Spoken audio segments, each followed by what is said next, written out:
Hello అండి, ఎలా ఉన్నారు? బాగున్నారా? బాగున్నారని అనుకుంటున్నాను. బాగుండాలని కూడా కోరుకుంటున్నాను. So yes, after taking rest నేను మళ్ళీ నా ప్రిపరేషన్లోకి వచ్చాను. అండ్ ఈరోజు నేను స్టార్ట్ చేసింది జాగ్రఫీ. యాక్చువల్లీ ఇది బిఫోర్ నైట్ అనమాట. నాకు బాగాలేదు, అయినా కూడా అసలు నిద్ర పట్టట్లేదు. సో అందులో ఇంకా ఎండలు కూడా బాగా ఎక్కువ అయ్యాయి కదా, సో వేడిగా ఉందనేసి నిద్ర అస్సలు రాలేదనమాట. సో ఎందుకు ఈ టైంని మనం వేస్ట్ చేసుకోవాలని చెప్పేసి ఇంకా లేచి చదువుతున్నాను. కొంచెం పర్లేదు అనిపించింది. సో ఈ టైంలో నేను చదివేది వచ్చి జాగ్రఫీ. యాక్చువల్లీ జాగ్రఫీలో ఇప్పుడు నేను ఏదైతే నేర్చుకున్నానో అండ్ ఏదైతే నాకు గుర్తుందో సర్టన్ చాప్టర్లో దాన్ని నేను రాసుకుంటున్నాను అనమాట. ఇది యాక్టివ్ రివిజన్ టైప్. సో ఇది నేను బాగా ప్రాక్టీస్ చేస్తాను, ఎందుకంటే మనం మైండ్లో ఏం చదివామనేది ఎక్కువ సార్లు గుర్తుంటుంది, ఎక్కువసేపు గుర్తుంటుంది. సో అందుకని ఇట్లా చేస్తున్నాను. అండ్ మీరు కూడా ఇది ట్రై చేసి చూడండి, డెఫినెట్గా వర్క్ అవుతుంది.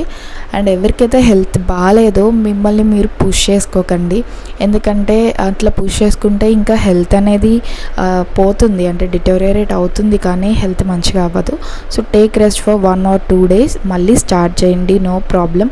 మనం రెస్ట్ తీసుకున్నంత మాత్రాన మనం లాగ్ అవుతున్నామని కాదు. ఎందుకనంటే మన హెల్త్ అనేది అన్నిటికంటే ఫస్ట్ ఇంపార్టెన్స్ ఇవ్వాలి. సో హెల్త్ అనేది మంచిగా లేకపోతే ఖచ్చితంగా మనం బెటర్ పర్ఫార్మెన్స్ అనేది ఇవ్వలేము ప్రిపరేషన్లో. అండ్ నాకైతే హెల్ప్ చేసేవాళ్ళు ఎవరు లేరు, నేనే అన్నీ చేసుకోవాలి ఇంట్లో, ప్రతి ఒక్కటి, ఈవెన్ మెంటలీ ఫిజికలీ అన్నీ కూడా నేనే చేసుకోవాలి. సో ఇవన్నీ చేసుకోవాలంటే నా హెల్త్ మంచిగా ఉండాలి. అండ్ నేను ఇంకా పీజీ ఇవన్నీ కూడా బ్యాలెన్స్ చేస్తున్నా ఇది. సో కొంచెం స్ట్రెస్సింగ్గా అనిపిస్తుంది కాబట్టి హెల్త్ అనేది పాడవుతుంది. అయినా ఇంకా రెస్ట్ తీసుకున్నాను కాబట్టి ఇప్పుడు సెట్ అయిపోయింది అనమాట.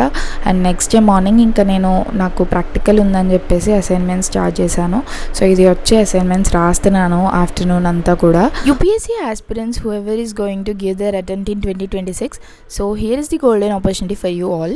With the first ever 2.5 crore scholarship pool, PW Only IAS is going to conduct National Scholarship Test UPSC NSAT 2025 for all the UPSC aspirants. Through this test, you will get 90% of scholarship with UPSC Welcome Kits, UPSC Essential Kits and many other exciting rewards.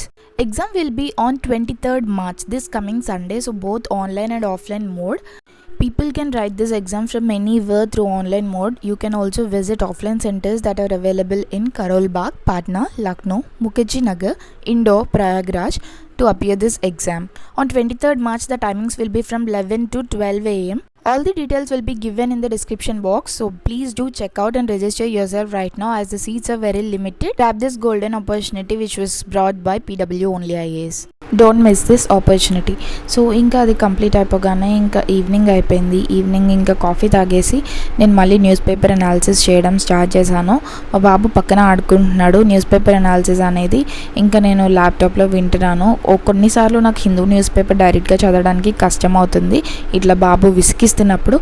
So అలాంటప్పుడు నేను analysis mostly వింటాను. Analysis అనేది కూడా important topics, అంటే మనకి ఎగ్జామ్లో వచ్చే టాపిక్నే discuss చేస్తారు కాబట్టి మనం వాటి నుంచి కొన్ని ఇంపార్టెంట్ పాయింట్స్ని ఏమైతే అర్థం చేసుకుంటామో 1 or 2 పాయింటర్స్ లాగా జస్ట్ నోట్ చేసుకుంటున్నాను. సో దట్ నా డైలీ కరెంట్ అఫైర్స్ అనేవి అప్డేటెడ్గా ఉంటాయి అండ్ ఆల్ టైమ్ రివిజన్ అనేది కూడా ఎప్పుడూ అప్డేటెడ్గా ఉంటుంది. సో అందుకోసమే ఇలా చేస్తానన్నమాట.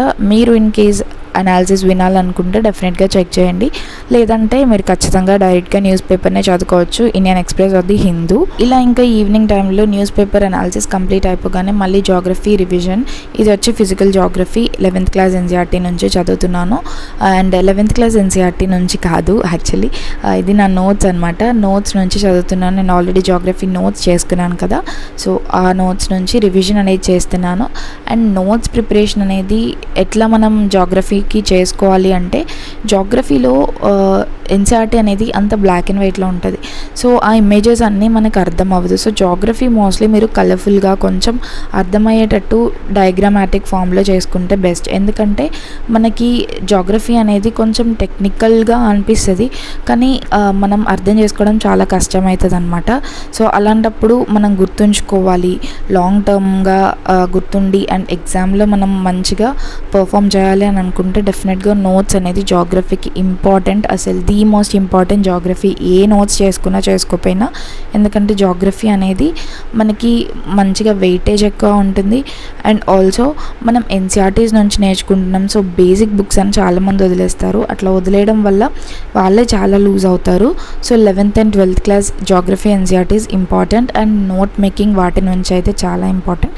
స్టాండర్డ్ బుక్ మీకు కావాలంటే జాగ్రఫీ జీసీ లియాంగ్ది రిఫర్ చేయొచ్చు, ఆర్ ఎల్స్ మీరు స్కిప్ చేసినా కూడా ఏం పర్లేదు. ఈ 2 ఎన్సీఆర్టీస్ తరోగా చదివితే. So yes, thank you for watching. Bye.